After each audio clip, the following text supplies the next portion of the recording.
नमस्कार, मु अमर परिड़ा। गौतम बुद्धंकर जीवन एक सत्य कहानी आज आम आरंभ करवा।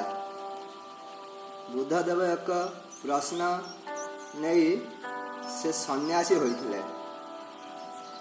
मनुष्य कहीं वृद्ध हुए, ए संसार को आसी बुद्ध हो जड़ाजीर्ण हो मृत्युवरण करे।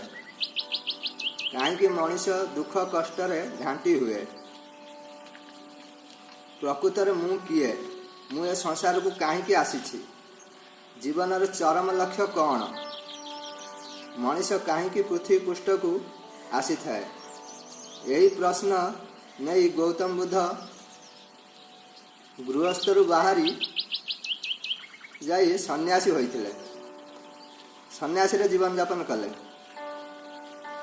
बुद्धदेव ज्ञान प्राप्त कर सारी से शरीर ऊपर को उठी गले। आत्मज्ञान प्राप्त कर सारे कि पुरुष कि स्त्री से जिनिसर सत्यता कौन जानी सारी। बुद्धदेव कही आपण मानकर जो सुंदर शरीर अच्छी, एवं जो युवा अवस्था अच्छी, युवा शरीर अच्छी, ये मध्य दिने नष्ट हेब। ये शरीर रे यौवन रे मध्य दिने भट्टा पड़िबो। जेतेबेले बयस बढ़िबो, वार्धक्य आसीबो, ये संसार रे मध्य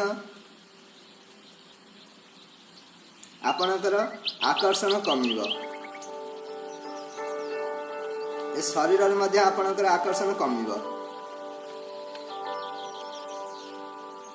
ये शरीर बा आकर्षण जेतेबेले दीर्घस्थायी नुहे, आकर्षित होई संपूर्ण रूपे जीवन को नष्ट करिवार कारण कौन अछि? आपण माने नैतिक दायित्व निय, निजर चरित्र गठन प्रति सजग हुआ। ये मनुष्य जाति एक सुंदर दिगरे सुंदर रास्तार अग्रगति करिपारिबो। ये शरीर बयसर चिरस्थायी नुहे, किछि दिन पर परिवर्तन होइजिवो। कर्म कर, आम चरित्र गठन एमिति हेबा उचित,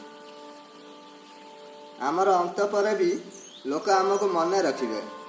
आज पई एतिकी रहुछि। धन्यवाद।